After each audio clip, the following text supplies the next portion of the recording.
Kasian banget ya guys, Hephaestus disakitin sama ibunya sendiri, sampai-sampai dia tuh gak diakuin loh sama ibunya sebagai anak. Assalamualaikum warahmatullahi wabarakatuh. Hai sober, welcome back to Soberia. Nah, teman-teman pasti udah gak asing dong sama yang namanya Hephaestus, karena aku tuh udah sering nyebutin banget tuh nama Hephaestus. Yap, bener banget. Dewa pandai besi. Nah, dalam mitologi Yunani juga, Dewa Hephaestus tuh bukan cuma dewa pandai besi, tapi dia tuh juga dewa teknologi, terus dewa pengrajin, pemahat, dewa logam, dewa api juga, dan gunung berapi. Wow. Dalam mitologi Romawi, dia tuh kayak dikenal sebagai Vulcanus, karena mungkin gunung kali ya, jadi ada abu-abu Vulcanus. Hephaestus adalah putra dari Zeus dan Hera. Dia berperan sebagai pandai besi bagi para dewa dan sering membuat berbagai alat dan senjata yang sangat berguna bagi para dewa. Hephaestus disembah di semua pusat industri dan manufaktur di Yunani, terutama di kota Athena.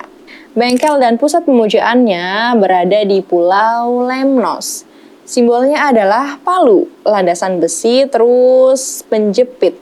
Dia juga kadang-kadang kayak digambarin lagi megang kapak.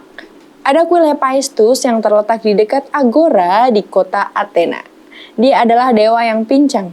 Kenapa ya bisa dikatakan dewa yang pincang? Seorang dewa, tapi kok pincang ya? Nah, kita simak tuntas bareng-bareng videonya. Hephaestus dilahirin sama dewa Hera, istrinya Zeus. Zeus tuh kan selingkuh mulu ya guys, sukanya tuh kayak gitu lah ya. Nah, pas itu dia tuh ngelahirin Athena sendirian. Nah, dari situ Hera cemburu dan ngelahirin Hephaestus sendirian juga. Begitu Hephaestus udah lahir nih, dia udah bernasib malang. Dia memiliki rupa yang buruk. Hera yang langsung ilfil melihat kondisi anaknya langsung membuangnya dari Gunung Olympus. Nah, dari kejatuhan beribu-ribu meter itu dia tuh menjadi pincang guys. Makanya dia tuh pincang karena dia jatuh beribu-ribu meter. Tapi nih ada juga sumber yang nyebutin kalau dia tuh dibuang sama Zeus karena ngebantu ibunya Hera yang lagi dihukum sama si Zeus. Hephaestus yang malang kemudian mendarat di Pulau Lemnos dan dibesarkan di sana. Dia lalu didapat oleh suku sintetis penduduk asli Pulau Lemnos. Dia pincang itu kemudian berjalan menggunakan bantuan berupa tongkat. Hephaestus menjadi sangat dendam kepada ibunya sendiri. Ya iyalah, orang udah dilahirin kan, dibuang lagi gara-gara jelek, astagfirullah. Hephaestus tumbuh sebagai seorang pandai besi level dewa yang pandai membuat berbagai senjata dan peralatan berharga. Pas Hephaestus udah gede nih, Hephaestus tuh pengen membalaskan dendam kepada ibunya yang udah ngelemparin dia ke dunia. Nah, disinilah peran Hephaestus mulai dilirik sama si Zeus. Jadi, ceritanya tentang balas dendam sama ibunya itu diawali dengan membuat sebuah benda. Dia tuh kayak membuat perangkap gitu loh guys. Perangkap itu berupa singgasana emas yang sangat menarik. Nah, suatu ketika Hera duduk di atas singgasana emas itu. Disitulah Hera nggak bisa melepaskan diri dari singgasana emas buatan Hephaestus. Nah, pas Hera meminta dilepaskan, dia ogah-ogahan nih, karena udah ngebuang dia jauh-jauh kan. Jadi, ini kayak balasan Hera yang udah membuang Hephaestus ke bumi. Dari beberapa versi juga nyebutin kalau para dewa juga ikut mendatangi Hephaestus untuk berusaha melepaskan si Hera. Para dewa itu meminta Hephaestus melepaskan Hera, tapi dia menolak mentah-mentah permintaan para dewa. Kasian banget ya guys, Hephaestus disakitin sama ibunya sendiri, sampai-sampai dia tuh gak diakuin loh sama ibunya sebagai anak. Nah, disinilah Zeus melihat kehebatan Hephaestus yang gak dimiliki sama para dewa Olympus lainnya. Dia turun tangan nih guys buat bebasin istrinya si Hera. Ada dua versi nih guys, ada yang bilang kalau dia tuh ngirim Dionysus, dewa pesta, buat datang ke hadapan Hephaestus. Dionysus kemudian mendatanginya dan memberinya anggur sampai Hephaestus menjadi mabuk. Dionysus lalu membawa Hephaestus kembali ke Olympus dengan menggunakan keledai dan disertai orang-orang yang bersukaria.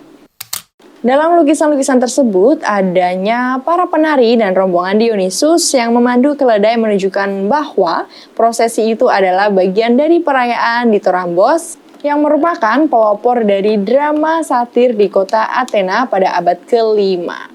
Nah, versi keduanya nih nyebutin kalau Zeus tuh datang sendiri ke hadapan si Hephaestus. Saat itu sedang ramai bahas si Aphrodite yang lagi jadi spotlight di kalangan para dewa Olympus. Zeus terus minta Hephaestus buat bebasin ibunya sendiri, tapi dia juga nolak. Zeus dewa yang licik ya guys, dia pengen Hephaestus jadi karyawannya dia. Atau bisa dibilang Zeus tuh ngincer kepandaian dia dalam membuat senjata. Nah, disinilah akhirnya Zeus tawar-menawar nih sama si Hephaestus. Zeus nawarin Aphrodite menjadi istrinya setelah bebasin si Hera. Hephaestus pun setuju untuk tawaran yang satu ini. Aphrodite itu dewi yang cantik banget guys. Bahkan dari beberapa sumber nyebutin kalau kecantikan yang ia miliki itu lebih dari si Hera. Nah, akhirnya Hera dibebasin dan Hephaestus mendapatkan Aphrodite sebagai istrinya. Seneng kan? Sebenarnya tujuan pernikahan ini juga untuk menghukum Aphrodite yang terlalu sombong. Pas udah nikah nih, Zeus malah menjadikan Hephaestus sebagai budak. Untuk membuat peralatan perang kayak baju perang, pedang, helm gitu lah ya. Hephaestus banyak menciptakan barang-barang luar biasa buat para dewa. Bahkan beberapa barang berkemampuan khusus dalam mitologi Yunani yang diciptakan oleh Hephaestus. Di antaranya ialah helm dan sepatu bersayap Hermes, perisai Aegis, korset Aphrodite, terus ada tongkat Agamemnon, pakaian perang Achilles, bel perunggu Herakles, kereta perang Helios, pundak Pelopos, busur dan anak panah Eros, Pandora dan kotaknya dan Talos. Hephaestus bertugas dengan dibantu oleh para Cyclops di bengkelnya. Dirinya pula menciptakan perlengkapan mekanis demi membantu pekerjaannya. Salah satunya ialah mesin kaki 3 yang dapat bergerak dari bengkelnya ke Olympus. Keren kan? Hephaestus memberi muridnya Kedalion untuk membimbing Orion yang buta. Hephaestus pula dewa yang menciptakan singgasana buat segala dewa di istana Olympus. Pernikahan dua dewa yang rada gak matching ini pun nggak bahagia guys. Hephaestus yang kuat, serius dan sibuk kerja ini bukanlah pasangan yang tepat untuk Aphrodite yang seksual, ceria, dan suka berpetualangan. Hephaestus sangat mencintai Aphrodite dan selalu menghadiahi istrinya yang buhay itu dengan hadiah-hadiah mewah guys. Karena sangat sibuk dengan kerjaannya, Aphrodite menjadi kesepian. Dia nggak happy setelah menikah sama Hephaestus. Begitu cintanya Hephaestus sama Aphrodite, tapi bagi Aphrodite, suaminya yang penyayang ini sangat membosankan dan sibuk kerja di Gunung Etna. Aphrodite jadi gatel kan, pengen digaruk. Dia kayak nyari temen buat sekedar ngobrol, sharing, ngobrol ini, ngobrol itu, bercanda.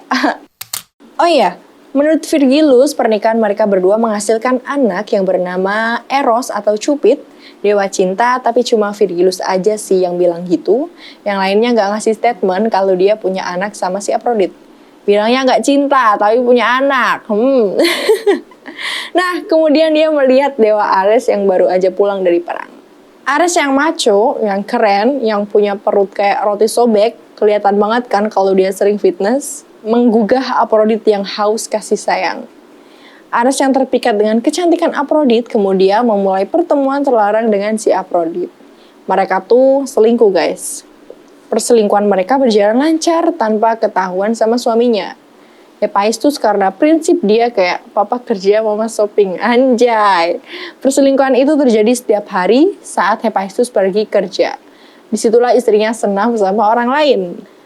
Ares menempatkan seorang pemuda bernama Alectryon di depan pintu rumah untuk memberitahu kalau ada Helios akan datang. Karena Ares tahu jika dewa matahari, si Helios, pasti akan melaporkan kepada Hephaestus jika mengetahui Aphrodite selingkuh sama dia.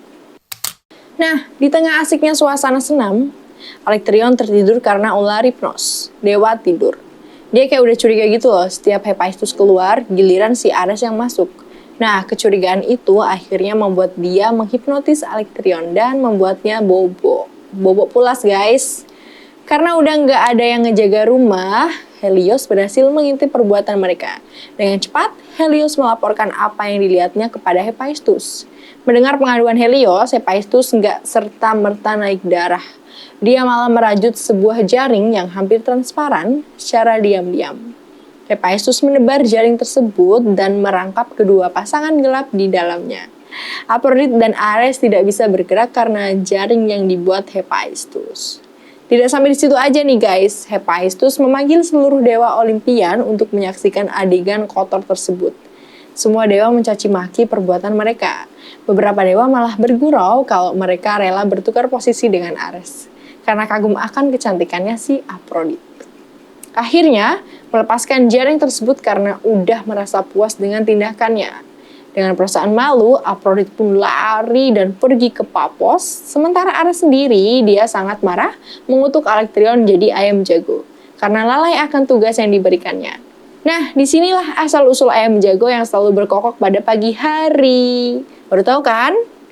Nah, Hephaestus sama Aphrodite itu cerai guys. Hephaestus sibuk kerja lagi, pagi, siang, sore, malam, pokoknya dia tuh kerja terus. Nah, suatu ketika dia pengen nyari istri lagi nih, bosen kan dia sendirian. Hephaestus kemudian mengincar Athena dan langsung PDKT sama dia. Ya tentu aja lah Athena gak mau sama si Hephaestus. Tiap hari, tiap kali ketemu Hephaestus kayak ngegombalin Athena mulu tahu, kayak hai cantik mau kemana, jalan yuk. Ih, kan jadi ilfil ya. Gombalan Hephaestus ditolak mentah-mentah. Nah, suatu saat Athena lagi di rumah Hephaestus nih. Athena ingin membuat senjata. Lagi-lagi digombalin sama si dewa pandai besi. Karena merasa jijik dan muak, Athena lari sekuat tenaga. Hephaestus mengejarnya dan berhasil menangkapnya. Pikiran Hephaestus sudah langsung kotor nih. Dia main kayak gitu aja sama si Athena. Dalam usahanya yang penuh nafsu, air mani Hephaestus berjatuhan di tanah dan membuahi Gaia atau bumi. Dari tanah lahirlah seorang bayi bernama Eriktonios, setengah manusia, setengah ular. Athena merasa kasihan pada bayi tersebut dan akhirnya dia pun merawat bayinya. Athena menaruh bayi Eriktonios dalam sebuah kotak dan dititipkan pada 3 bersaudara, Herse, Pandorsos, dan Argulos. Menurut sebagian besar pendapat, Hephaestus adalah suami Aphrodite, sedangkan dalam Iliad, istri Hephaestus itu Aglaia. Hephaestus berhubungan dengan beberapa dewi dan manusia. Anak-anaknya diantara adalah Perphetus, seorang perampok. Sementara dari hubungannya dengan nimfa Aethna atau Thalia. Hephaestus memiliki 2 orang anak, yaitu dewa Geyser, Sisilia yang disebut para Palici. Di Pulau Lemnos, pasangan Hephaestus adalah nimfa laut Kabiero. Darinya, Hephaestus memperoleh 2 anak yang disebut sebagai Kabeiri. Mereka juga menjadi dewa pandai besi. Ditambah lagi sama anak dari Gaia, bumi, adalah Eriktonios yang kemudian diasuh sama Athena. Oke guys, jadi segitu dulu ya cerita tentang Hephaestus, si dewa pandai besi yang pincang karena dibuang sama ibunya. Oke, kalau teman-teman mau request cerita apa aja sih yang pengen Putri bawain di sini, teman-teman juga bisa komen di bawah ya. Dan jangan lupa buat tonton video Putri yang sebelum dan sebelumnya. Aku Putri Diana and see you.